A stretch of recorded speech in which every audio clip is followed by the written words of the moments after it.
Okay guys, this is just a short review rather than a full review for a sword. This is from Balaur Arms. It is the Knights Templar Arming Sword. So this is from a line that's made by Kult of Athena, and Kult of Athena uses several different makers to produce their Balaur's Arms line, or at least they have historically. In this case, this particular sword is done in partnership with swordmaker LK Chen. So this particular one should be manufactured by LK Chen for this model. Again, some of their other Balaur Arms models have used other makers such as Windlass in the past. This is one I've been looking forward to for quite a long time. It's an arming sword that's quite long. It's an early period arming sword. We won't go into exactly what type blade it is. I'll save that for a later review, but just let's say an early period arming sword. So if they describe it as a Templar arming sword, that's a kind of interesting term. Maybe a crusader's sword, maybe something from the 12th century or earlier. It certainly represents an early style sword. I'll take it out of its scabbard. It's got a nice leather scabbard that comes with it. And you can see it's got a very long blade that has the engravings along the length of it. It's got the cross marked along its side. The blade is it's either 34 or 35 inches. It's 86 centimeters and change. So this is pretty long for an arming sword's length with this nice pronounced cross and this nice wheel pommel.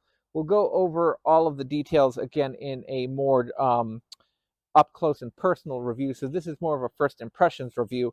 Very nice leather scabbard that has come with a machined out chape that's in good condition. It fits really nicely. It's actually below freezing right now outside where I am, and the sword is being retained quite well. Let's see if it slips out. A little shake, and it's not coming out of the scabbard, but it's also not really getting stuck either. I don't have paper here to test it on camera, but I have tested the edge. The edge is very sharp all the way along its length. Definitely paper cutting sharp, and probably, let's see if I can just test a little on my fingernail. Yeah, bordering on razor sharp for the edge. So today's really, I was just going to go out and test it since the weather is not snowing for a change. It was a good opportunity for me to come out and do a little cutting. I figured everyone would want to see some cutting with a really big arming sword like this. So let's see together what performance this Balaur Arms arming sword will give. Now my post here has been suffering in all the weather. It's a little wobbly and not even level because the ground underneath it has shifted. So I don't expect many of these to stay upright. We'll see if any of them stay on the stand after a cut.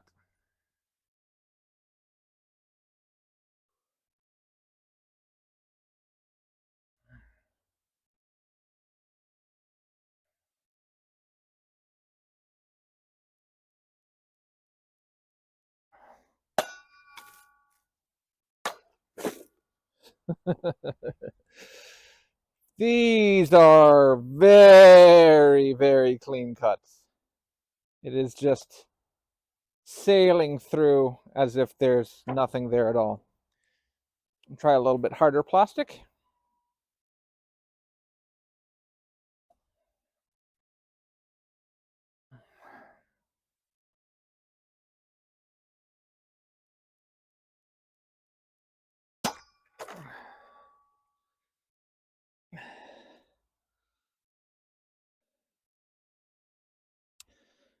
I think the bottle may have very slightly started to move after I struck it.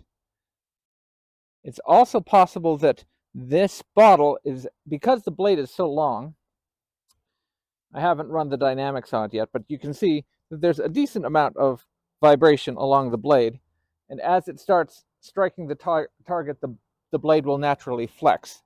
And I think you can actually see the waves, the oscillation of the blade in the cut of that bottle. I think you can see where it goes down and then up and then down and then up. It's kind of interesting. Haven't seen that before. I'd love to see that on super high speed photography, but I don't think I have the budget for that right now. If any of you out there happen to own a Phantom camera and would like to donate it to the channel for science, feel free to contact me. Whoop! Where are you going, Mr. Bottle? Stay.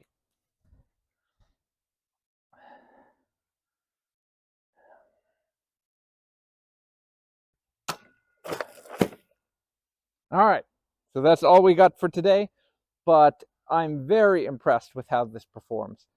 And we've said in the past that, or I have not said in the past, but I will say now, echoing what the likes of people like